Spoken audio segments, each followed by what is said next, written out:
seguir essa conversa de como acontece essa relação bilateral. Um indicativo, inclusive, de uma série de demandas que eu acredito que o governo brasileiro levou para o governo russo. Mas ele também fala, e aí essa é a parte fundamental da nossa análise, ele também fala da importância estratégica de um país como o Brasil, que faz parte do BRICS, membro fundador do BRICS. BRICS, vocês vão acompanhar comigo, ó. Brasil, B, Rússia, R, Índia, I, C, China, e S, que é de South Africa, que é de África do Sul. Esses são os 5 membros fundadores desse imenso bloco econômico em termos de movimentação financeira e em termos de população, que é o BRICS. Hoje o BRICS está muito maior do que esses 5. Aí já domina grande parte da área da produção de petróleo, já tem os países do Oriente Médio, já tem outras convergências chegando junto com o BRICS. Então, é uma relação, não é de hoje. Claro que a relação do Brasil com os Estados Unidos é mais antiga, é solidificada também em raízes, questões culturais, mas a relação do BRICS, esse bloco econômico, não é de agora. E o próprio Lula teve uma importância fundamental em seus primeiros mandatos. Vamos ouvir agora o que é que Lula comenta para Vladimir Putin em relação sobre a estratégia global, sobre a geopolítica mesmo. Perceba que ele fala, nosso entendimento que essa relação comercial é grande e pode crescer muito mais. Eu fui pegar os dados, isso aqui é importantíssimo a gente ir buscar os dados para poder embasar até um comentário. A balança comercial, a relação comercial entre Brasil e Rússia, nesse ano de 2025, está assim, ó, o Brasil está exportando atualmente, até abril, né, 450 milhões de dólares para a Rússia, em produtos, 450 milhões de dólares. E importou mais de 3 bilhões de dólares para a Rússia. Valores significativos, ou seja, o Brasil tem um déficit, se a gente for colocar nos termos de Donald Trump, o Brasil tem um déficit com a Rússia, um déficit muito grande. Um déficit de 2 bilhões e 800 milhões de dólares. Esses são os dados até abril deste ano. Os principais produtos que o Brasil exporta, soja, carne bovina, café, amendoim, e o que importa, que é de alto valor agregado, fertilizante, óleo de petróleo, todos esses manufaturados e máquinas. Ou seja, o Brasil exporta commodities e importa produtos de valor agregado. Inclusive, nessa comitiva brasileira, o presidente Lula fez questão de apresentar um empresário do agronegócio que pediu para participar da comitiva porque ele alegou que é o principal exportador de proteína, de carne, para a Rússia e que quer aumentar. O que aconteceu com isso? Essa viagem. Eu vejo o governo federal tomando porrada da imprensa e é focada, é personalista a crítica em cima de Lula, como se Lula fosse o defensor de um ditador, Vladimir Putin, e na sequência o defensor de outro ditador, Xi Jinping, presidente da China. Queria falar um pouco sobre isso, usando alguns dados aqui. Primeiro, falar sobre o que comemoração é essa. Vamos contextualizar 80 anos da vitória contra os nazistas. O Ocidente comemora essa data no dia 8 de abril. 8 de maio, desculpe. A Rússia comemora no dia 9. Por que isso? Ficam falando que é uma questão de fuso horário. É também fuso horário. Mas tem uma outra vertente, que é Stalin, o ditador russo da época, no comando da ofensiva russa contra os nazistas, não aceitou que o presidente então dos Estados Unidos, Harry Truman, que assumiu quase no final da guerra, na verdade, todo esse conflito foi mediado e liderado pela parte dos aliados por Franklin Delano Roosevelt, que morreu nesse ínterim. O Harry Truman chegou a decretar, o dia 8 de maio, a rendição dos nazistas lá na França. E Stalin não teve tempo de chegar para participar dessa foto histórica dessa rendição. E o Stalin falou, não, peraí, isso aqui não... Por que ele reivindicou isso? Por que os russos reivindicaram? Porque as perdas... E olha como a história é contada. Veja só, Se você for em todos os filmes de Hollywood, os mais famosos sobre a Segunda Guerra, quem é o grande protagonista? Quem é o grande vitorioso? Os Estados Unidos. Você olha lá, o Resgate do Soldado Ryan. Estados Unidos, tá, beleza.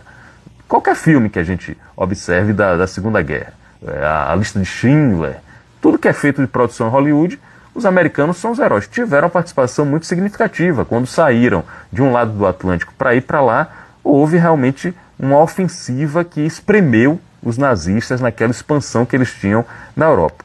Só que quem mais se sacrificou, esses são os dados que eu estou vendo aqui, ó.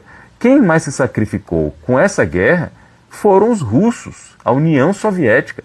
Foram 27 milhões de mortos entre civis e militares. Se a gente comemora o nazismo no Ocidente, e até o Vladimir Putin mencionou a participação brasileira, mencionou a Força Expedicionária Brasileira, mencionou os pracinhas brasileiros hoje lá com Lula, se a gente comemora de determinada maneira, até de uma maneira mais compartilhada, difusa com outros países aliados, a Rússia tem como essa data, como esse feriado, um momento de maior importância do simbolismo nacionalista deles. É muito diferente, inclusive, tem um peso muito grande essa comemoração para os russos. Aquela parada militar que a gente acompanha é muito séria, é um momento cívico de extrema importância lá para os soviéticos. Aí Lula é convidado com outros chefes de Estado para participar dessa comemoração. Durante a parada, Putin deu muito mais atenção a Xi Jinping, que é uma potência. Por coincidência ou não, ontem eu troquei uma mensagem com o governador Jerônimo Rodrigues, ele de uma forma muito atenciosa me respondeu, porque eu soube que o governador vai se juntar à comitiva de Lula lá na China, na semana que vem. Aí o governador me respondeu depois de...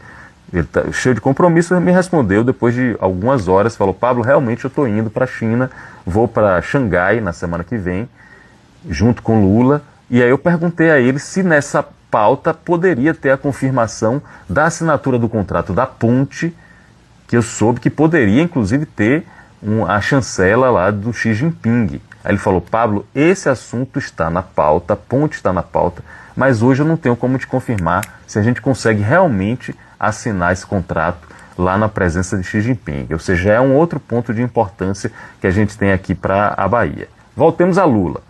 Lula vai para a China agora, fez essa parada na Rússia e vai para a China. O que é que esses nossos colegas e formadores de opinião parecem estar querendo? Parecem estar querendo que Lula vire as costas para a Rússia. Agora, em nome de quê? Em nome de quê? A gente está num tabuleiro de areia movediça praticamente.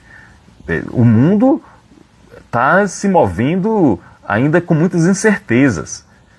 Por que que o governo brasileiro, o Brasil, que é um país de uma neutralidade tradicional, uma neutralidade histórica, por que que o Brasil iria virar as costas para um convite, e como Lula falou, com muita honraria, para um convite da Rússia? Em nome de quê? Em nome da Ucrânia? A gente recebe uma versão dos fatos, uma versão ocidental dos fatos, de que a Ucrânia foi invadida, de que a Ucrânia é hostilizada, de que o senhor Vladimir Putin é um maquiavélico, é outro vilão da Marvel. Essa não é a única versão, é uma das versões. Tem outras versões, e aí quando a gente vai para a imprensa... Ah, Pablo, mas a imprensa na Rússia não existe, é controlada. É verdade, a imprensa na China não existe, é controlada. Mas a gente precisa ouvir também o outro lado. O outro lado da Rússia diz: a Ucrânia é composta por nazistas, esse governo não é legitimamente eleito, a Ucrânia, o presidente Volodymyr Zelensky, segundo a Rússia, foi financiado pelos Estados Unidos, pela OTAN, para assumir o poder e, a partir daí, provocar uma aliança com a OTAN, ou seja, colocar no quintal da Rússia uma base militar dos inimigos, da OTAN. Você gostaria disso? Os Estados Unidos gostaria que Cuba, que é vizinho dos Estados Unidos, tivesse uma base militar russa com ogiva nuclear? Tenho certeza que não. Você ficaria calado esperando que isso acontecer? Acredito que não. Então vamos lá. A Rússia faz essa ofensiva militar, e aí eu queria ser o mais pragmático possível. Não estou falando aqui de ideais de liberdade, de igualdade, de fraternidade, ideais franceses, ideais europeus, ideais democráticos do nosso Ocidente. Estou falando aqui de pragmática. Pragmática é o seguinte: temos relações comerciais com os Estados Unidos, temos relações comerciais muito mais fortes do que as americanas com a China e temos relações comerciais com a Rússia que precisam melhorar. Eu já falei aqui, a gente exporta determinado valor e importa muito mais. A gente exporta commodities e importa produtos de valor agregado bem maior. É nessa realidade que Lula recusaria o convite?